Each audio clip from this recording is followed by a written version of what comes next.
ദേശാഭിമാനിയിലെ ലേഖന വിവാദത്തിൽ KR അജയനെതിരെ നടപടി എടുത്തിട്ടില്ല എന്ന് പ്രസിഡന്റ് എഡിറ്റർ M. സ്വരാജ്. എന്തു പ്രസിദ്ധീകരിക്കേണ്ട എന്നത് മാധ്യമത്തിന്റെ സ്വാതന്ത്ര്യമാണ്. അത് വിവാദമാക്കേണ്ട കാര്യമില്ല. VS-നെ കുറിച്ചുള്ള കൂടുതൽ ലേഖനം ഉൾപ്പെടുത്തണം എന്നതായിരുന്നു പത്രത്തിന്റെ തീരുമാനമെന്നും സ്വരാജ് പറഞ്ഞു. വാരാന്ത്യ പതിപ്പിന്റെ പ്രസിദ്ധീകരണം വൈകിയത് സാങ്കേതിക കാരണം കൊണ്ടാണ് എന്നും സ്വരാജ് ആവർത്തിക്കുകയാണ്. VS-ന്റെ ചരമദിനത്തിന് മുൻപായി ഇറങ്ങുന്ന ദേശാഭിമാനിയുടെ വാരാന്ത പതിപ്പിൽ VS-ന്റെ സംബന്ധിച്ചിട്ടുള്ള അനുസ്മരണം തന്നെ ആയിരിക്കണം മുഖ്യ ഇനം എന്ന് തീരുമാനിച്ചിരുന്നു. ആദ്യ പേജ് മാത്രം പോരാ, അവസാന പേജും ഇത് ആദ്യ ചരമവാർഷികമായതുകൊണ്ട് VS തന്നെ ആയിരിക്കണം. അവിടെ മറ്റൊന്നും ബാധകമല്ല. ഞങ്ങൾ അങ്ങനെ തന്നെ തയ്യാറാക്കി. അതൊരു ദിവസം വൈകിയത് ഈ പറഞ്ഞ സാങ്കേതിക കാരണം കൊണ്ട് തന്നെയാണ്, മറ്റൊന്നും പ്രസക്തമായിട്ടുള്ള കാര്യമല്ല. KR അജയന്റെ പേരിൽ നടപടി സ്വീകരിച്ചു എന്ന് പറയണമെങ്കിൽ ഒന്നുകിൽ ദേശാഭിമാനി പറയണം, അല്ലെങ്കിൽ നിങ്ങൾ പറയുന്ന KR അജയൻ പറയണം. അങ്ങനെ ഒരു നടപടി ഇപ്പോൾ സ്വീകരിച്ചിട്ടില്ല.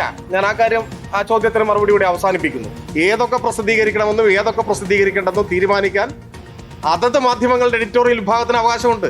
ഞങ്ങളുടെ അവകാശത്തെ ചോദ്യം ചെയ്യാൻ നിങ്ങൾക്കുണ്ട് അവകാശം.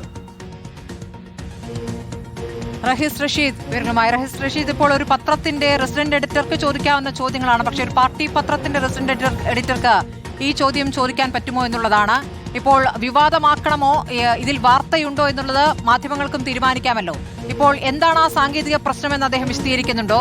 KR അജയനെ ഇപ്പോൾ വാരാന്ത പതിപ്പിന്റെ ചുമതലയിൽ നിന്ന് മാറ്റിയിട്ടില്ല എന്നാണോ അദ്ദേഹം പറഞ്ഞു വരുന്നത്?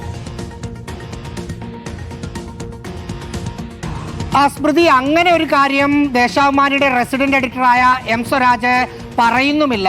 ഈ KR അജയനെതിരെ ദേശാഭിമാനി നടപടിയെടുത്തിട്ടില്ല എന്ന് M. സ്വരാജ് ആവർത്തിച്ച് പറയുന്നുണ്ട്.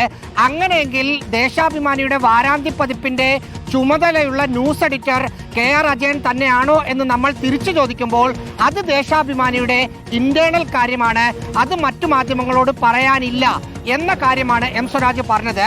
ഇന്നലെ KR അജയനെ വാരാന്ത്യ പതിപ്പിന്റെ ചുമതലയിൽ നിന്ന് മാറ്റുന്ന സമയത്ത് തന്നെ നമ്മൾ ഇങ്ങനെ തന്നെ പറഞ്ഞതാണ്, പ്രതീക്ഷിച്ചതാണ്. കാരണം കള്ളൻ വിജയൻ എന്ന പേരിൽ ഒരു ലേഖനം ഇല്ല എന്ന് റെസിഡന്റ് എഡിറ്ററായ M. സ്വരാജ് മാധ്യമങ്ങൾക്ക് മുന്നിൽ പറയുകയും ആ ലേഖനത്തിന്റെ പേരിൽ ഒരാൾക്കെതിരെ നടപടിയെടുക്കുകയും ചെയ്താൽ അതിനർത്ഥം M. സ്വരാജ് മാധ്യമങ്ങൾക്ക് മുമ്പിൽ പറഞ്ഞത് കള്ളമാണ് എന്ന് തന്നെയാണ്.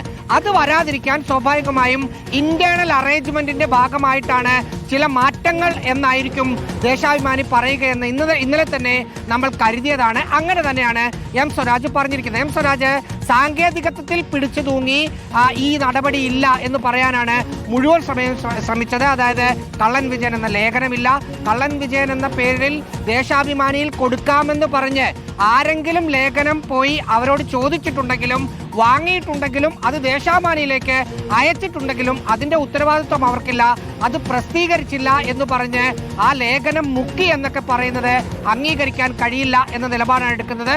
ചുരുക്കി പറഞ്ഞാൽ ഈ KR അജയൻ ദേശാഭിമാനിയുടെ വാരാന്ത്യ പതിപ്പിന്റെ ചുമതലയിൽ ഇല്ല എന്ന കാര്യം നമ്മൾ മറ്റു രീതിയിൽ അന്വേഷിക്കുമ്പോൾ വ്യക്തമാണ്, അത് നടപടിയുമാണ്.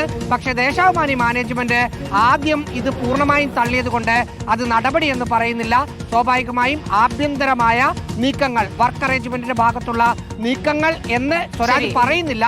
പക്ഷേ അതോടൊപ്പം തന്നെ ദേശാഭിമാനിയിൽ സമഗ്രമായ ഒരു അഴിച്ചുപണി എന്നുള്ള സൂചനകളും ഉണ്ടല്ലോ. അതിന്റെ എന്തെങ്കിലും വിവരങ്ങൾ കൂടുതലായി നമുക്ക് ലഭിക്കുന്നുണ്ടോ? സ്മൃതി, വിശാലമായ സംസ്ഥാന കമ്മിറ്റി യോഗം അടുത്ത മാസമാണ് ചേരുക. ആ സംസ്ഥാന കമ്മിറ്റി യോഗത്തിൽ ചില മാറ്റങ്ങൾ ദേശാഭിമാനിയുടെ കാര്യത്തിൽ ഉണ്ടാകും എന്നാണ് മനസ്സിലാക്കുന്നത്.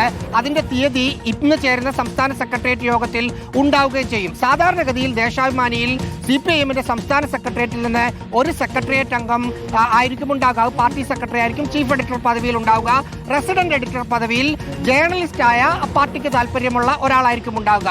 പക്ഷേ കഴിഞ്ഞ കുറച്ചു കാലമായി അതിലൊരു മാറ്റം വന്ന് സംസ്ഥാന സെക്രട്ടേറിയറ്റിൽ നിന്ന് 2 പേരെ ദേശാഭിമാനിയിലേക്ക് കൊടുത്തു. MV ഗോവിന്ദൻ സംസ്ഥാന സെക്രട്ടറി ആയപ്പോൾ ചീഫ് എഡിറ്റർ പദവിയിൽ നിന്ന് മാറി പുത്തലത്ത് ദിനേശനെ, കേന്ദ്ര കമ്മിറ്റി അംഗം കൂടിയാണ്, പുത്തലത്ത് ദിനേശനെ ആ പദവിയിലേക്ക് കൊണ്ടുവന്നു.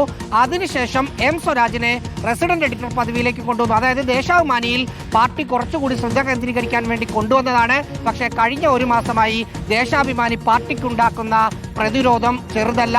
ചില മാറ്റങ്ങൾ ദേശാഭിമാനിയിൽ ഉണ്ടാകും എന്നാണ് മനസ്സിലാക്കുന്നത്. ശരി, റഹീസ് റഷീദാണ് വിവരങ്ങൾ നൽകിയത്.